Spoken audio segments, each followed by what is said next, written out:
ఒక ఆలయంలో అర్చకుడు మైనర్ బాలిక పైన అత్యాచారానికి ఒడిగట్టాడు ఒక పూజారి. ఇది హెడ్లైన్. ఇటీవల దాని రిలేటెడ్ వీడియో వైరల్ అయింది బాగా.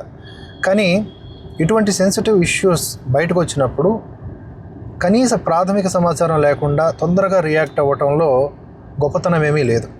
కాస్త ఒక రోజన్నా ఆగి రియాక్ట్ అయినా ఖచ్చితత్వమైన సమాచారం ఇవ్వాలి. వెంటనే దాన్ని అన్ని వర్గాల వారు షేర్ చేయడం మొదలుపెట్టారు.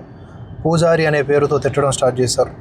కానీ వాస్తవం ఏంటి, ఎక్కడ ఆలయం, అలాగే ఆ ఘటన ఏంటి, గర్భగుడిలో జరిగినటువంటి ఆ దారుణం ఏమిటి, ఎవడు దానికి ఒడిగట్టాడు, విషయాలు మనకి ఆ తర్వాత 24 hours లేట్గా వార్త వచ్చిందనమాట.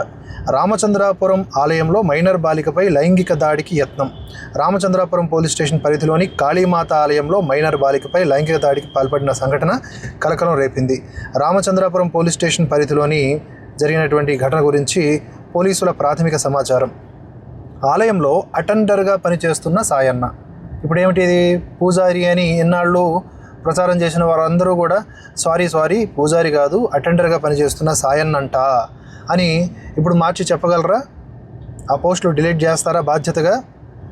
ఆ సాయన్న అనేటటువంటి అటెండరు, ఆ వృద్ధుడు ఆలయానికి వచ్చిన మైనర్ బాలికను ఎవరూ లేని సమయంలో లోపలికి తీసుకువెళ్ళినట్లు తెలుస్తోంది. అనంతరం ఆలయానికి బయట నుంచి తాళం వేసి బాలికపై లైంగిక దాడికి ప్రయత్నించే సమయంలో బాలిక కేకలు విన్నటువంటి స్థానికులు అనుమానంతో ఆలయం వద్దకు చేరుకుని లోపల బాలిక ఉండడాన్ని గుర్తించి తలుపులు తెరిచి ఆమెను బయటకు తీసుకొచ్చారు. నిందితుడిని పట్టుకొని పోలీసులకు సమాచారం అందించారు. సమాచారం అందుకున్న రామచంద్రాపురం పోలీసులు ఘటనా స్థలానికి చేరుకుని నిందితుడిని అదుపులోకి తీసుకున్నారు. బాలికను వైద్య పరీక్షల నిమిత్తం హాస్పిటల్కి తరలించారు. బాధితురాలి కుటుంబ సభ్యుల ఫిర్యాదు మేరకు పోక్సో చట్టం కింద కేసు నమోదు చేసి దర్యాప్తు చేపట్టినట్లుగా పోలీసులు తెలిపారు. పూర్తి సమాచారం ఇంకా తెలియాల్సి ఉంది. ఇది కూడా కొంత సమాచారమే. ఎవరిచ్చారు? పోలీసులు ఇచ్చారు. ఎవరని తేలింది? పూజారి కాదు, అటెండర్ సాయన్న అని తేలింది. ఆ సాయన్న పేరు పూజారిగా మార్చారు. పూజారి సాయన్న, పూజారి. సనాతన ధర్మం అంటే ఇంతే. సనాతన ధర్మంలో పూజారులే భక్షకులు. అరే, పూజారి తప్పు చేసినా, ఆర్మీ జవాను తప్పు చేసినా, తప్పు చేసినప్పుడు దాన్ని ఆ పేరుతో నిందించడం వేరు.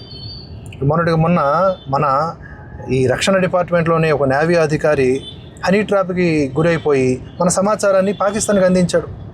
అప్పుడు చెప్తాం ఒక నేవీ అధికారి ఇలా అమ్ముడుపోయాడు, దుర్మార్గుడు అని.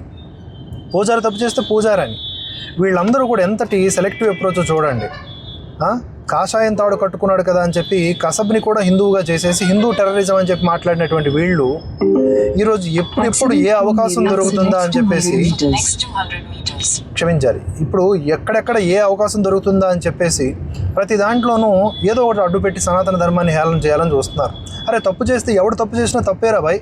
ఆ పూజారి చేసినా తప్పే, లేకపోతే ఒక స్వామీజీ చేసినా తప్పే, సామాన్యుడు చేసినా తప్పే, పేదవాడు చేసినా ధనికుడు చేసినా క్రిమినల్ చట్టాలు, దాని ఏమంటారు, క్రిమినల్ యాక్టివిటీయే. అతడు నిందితుడు అవుతాడు, తర్వాత కోర్టులు నిర్ధారించిన తర్వాత దోషి అవుతాడు. ఆ కోణంలో మనం రియాక్ట్ అవ్వాలి.